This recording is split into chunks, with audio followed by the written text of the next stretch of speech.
Salam alaikum wa rahmatullahi wa barakatuh. Chers frères et sœurs, notre Seigneur nous a accordé une vie si précieuse que chaque souffle, chaque instant est une opportunité. Pour profiter de ces opportunités et embellir à la fois notre vie d'ici-bas et notre vie éternelle, nous devons intégrer certaines habitudes dans notre quotidien. Aujourd'hui, nous allons parler de 10 habitudes islamiques qui transformeront votre vie et rapprocheront votre âme davantage d'Allah. Inch'Allah, adopter ces habitudes apportera non seulement de la sérénité dans votre vie, mais aussi dans celle de votre entourage. Premier, l'habitude de ne pas manquer la prière du Fajr, mes frères et sœurs. La prière du Fajr, c'est le moment le plus paisible et le plus béni de la journée, un moment où nous nous présentons devant notre Seigneur. Le messager d'Allah, sallallahu alayhi wa sallam, a dit « Celui qui accomplit la prière du matin est sous la protection d'Allah. » Muslim. La prière du Fajr n'est pas seulement un acte d'adoration, c'est aussi une habitude qui remplit votre journée de bénédiction et renouvelle votre âme. À cette heure, la terre est silencieuse, éloignée de l'agitation du monde. Se lever, faire ses ablutions, se prosterner et se réfugier dans la miséricorde d'Allah. Cela remplit le cœur de sérénité. Celui qui fait de la prière du Fajr une habitude ressentira les bénédictions et la paix tout au long de sa journée. Parfois, se lever peut être difficile et le diable peut nous souffler des excuses. Mais que faisons-nous, mes frères et sœurs? Nous réglons non pas une, mais 2 alarmes. Si cela ne suffit pas, nous demandons à un proche de nous réveiller, car accomplir la prière du Fajr, c'est chercher la satisfaction d'Allah. Et cette simple habitude peut transformer votre vie de manière profonde. Qu'Allah nous facilite l'adoption de ces bonnes pratiques et nous guide sur le droit chemin. Amin. La méditation, tafakkur. Chers frères et sœurs, la méditation ou tafakkur, réfléchir profondément à la création d'Allah, à l'univers, à l'humanité, à ce monde et à l'au-delà, renforce notre foi. Notre Seigneur dit dans le Coran, « Ceux qui, debout, assis ou couchés, invoquent Allah et méditent sur la création des cieux et de la terre, disant, « Seigneur, tu n'as pas créé cela en vain. Gloire à toi. Préserve-nous du châtiment du feu. » Al-Imran 191. La méditation n'est pas seulement un acte d'adoration, mais aussi un pont qui relie le cœur à Allah. Réfléchir à la création des cieux et de la terre, chercher la sagesse derrière chaque feuille, chaque étoile, chaque goutte d'eau, adoucit le cœur et renforce la foi. Dès aujourd'hui, accordons-nous un moment chaque jour. Consacrez 10 minutes de votre journée à méditer sur les signes d'Allah, à comprendre sa sagesse. Inch'Allah, cette habitude apportera une grande transformation à notre âme. Troisième, mémorisez un verset du Coran. Chers frères et sœurs, le Coran, parole d'Allah, était notre guide de vie. Il ne s'agit pas seulement de le lire, mais aussi de le comprendre, de le mémoriser et de l'appliquer dans notre quotidien. Le prophète, sallallahu alayhi wa sallam, a dit « Les meilleurs d'entre vous sont ceux qui apprennent le Coran et l'enseignent. » Bukhari. Apprendre un verset par semaine serait un grand bénéfice pour chacun d'entre nous. Chaque verset mémorisé est une lumière dans nos cœurs et une guidance dans nos vies. Par exemple, commencez cette semaine par mémoriser la sourate Al-Fatiha tout en réfléchissant à ses significations profondes. N'oublions pas que mémoriser le Coran ne nous profite pas seulement dans ce monde, mais aussi dans l'au-delà. Le Coran interviendra en notre faveur. Apprendre et appliquer les paroles d'Allah est la meilleure manière de nourrir notre foi. Qu'Allah nous facilite dans ce chemin béni. Amin. Quatrième, tenir un journal de prière. Chers frères et sœurs, la prière est l'arme du croyant. Parfois, nos invocations sont exaucées immédiatement. Parfois, elles le sont au moment le plus opportun pour nous.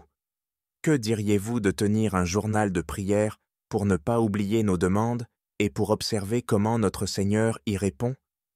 Écrivons chaque jour ce que nous demandons à Allah, les bienfaits que nous souhaitons recevoir. Avec le temps, vous constaterez à quel point Allah a répondu à vos prières. Cette habitude vous rendra à la fois patient et reconnaissant. N'oubliez pas, chaque prière est une adoration. 5. Veillez à des revenus halal, chers frères et sœurs. Avoir des revenus halal est une condition essentielle pour que nos actes d'adoration et notre vie soient bénis. Le prophète, sallallahu alayhi wa sallam, a dit « Rechercher un gain halal est la plus grande des adorations après les obligations. » Un revenu halal ne purifie pas seulement les biens matériels de ce monde, il allège également notre compte dans l'au-delà. Soyons attentifs à nos transactions, nos salaires et nos commerces en distinguant clairement le halal du haram. Une nourriture halal apporte la bénédiction à nos familles et apaise nos cœurs. 6. Prendre l'habitude de donner en aumône, sadaqa. Chers frères et sœurs, la sadaqa, toute bonne action, petite ou grande, faite pour plaire à Allah, est une sadaqa. Notre Seigneur dit dans le Coran, « Qui prête à Allah un prêt sincère, Allah le lui rendra multiplié plusieurs fois. » Al-Baqarah 245. Donner en aumône ne se limite pas à alléger le fardeau des nécessiteux. Cela purifie également nos cœurs et apporte des bénédictions dans notre vie. Le prophète, sallallahu alayhi wa sallam, a dit « La sadaqa éloigne les malheurs. » Tirmidhi.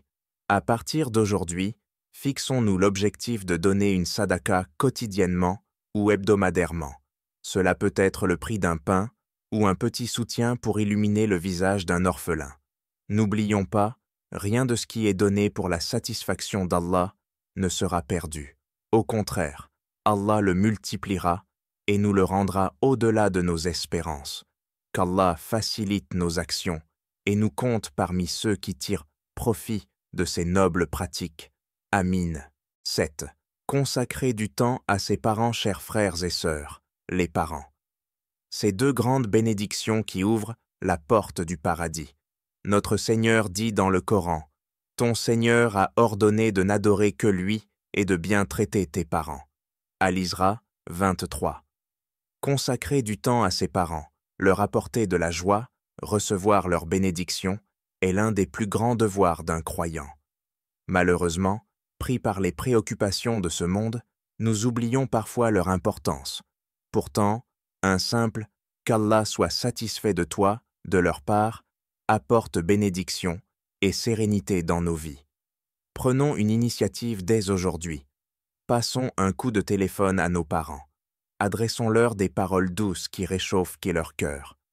Si nous sommes de près d'eux, passons du temps avec eux et aidons-les dans leurs besoins. N'oublions pas que leur invocation est notre plus grande richesse. 8e, éviter la médisance, ghiba. La médisance, parler en mal de quelqu'un en son absence, noircit nos cœurs et gaspille nos bonnes actions. Notre Seigneur dit dans le Coran, « Ne vous espionnez pas et ne médis pas les uns des autres. L'un de vous aimerait-il manger la chair de son frère mort? Cela vous répugnerait, n'est-ce pas? » Al-Hujurat 12. La médisance détruit non seulement nos relations personnelles, mais nuit aussi à l'harmonie de la société. Remplaçons la médisance par le silence ou des paroles bienveillantes. En établissant nos relations sur l'amour et la compréhension, cette habitude apportera sérénité à nos cœurs et embellira notre environnement. 9. Lire sur la vie d'un savant musulman.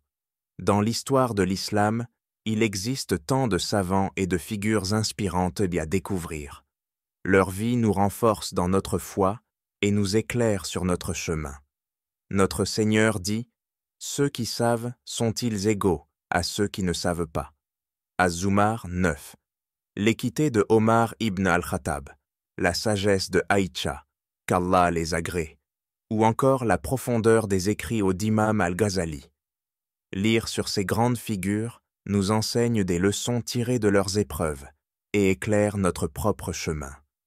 Faisons-en une habitude hebdomadaire de lire un livre ou un article sur la vie d'un compagnon ou d'un savant musulman. 10. Faire un examen de conscience.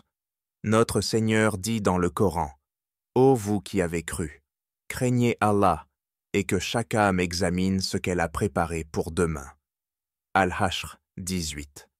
Chaque soir, avant de dormir, prenons quelques minutes pour réfléchir. Qu'ai-je fait aujourd'hui pour Allah? Quelles bonnes actions ai-je accomplies? De quel péché me suis-je repenti? Cet exercice quotidien est essentiel pour gagner l'au-delà et discipliner notre âme. Celui qui est habitué à se remettre en question ici-bas ne connaîtra pas de regrets dans ce monde, ni dans l'au-delà. Conclusion. Chers frères et sœurs, en intégrant ces 10 belles habitudes dans nos vies, notre foi se renforcera, nos vies de terrestres seront bénies et nous atteindrons le salut dans l'au-delà. Qu'Allah nous facilite l'adoption de ces pratiques et nous permette de vivre sur le droit chemin. Amin.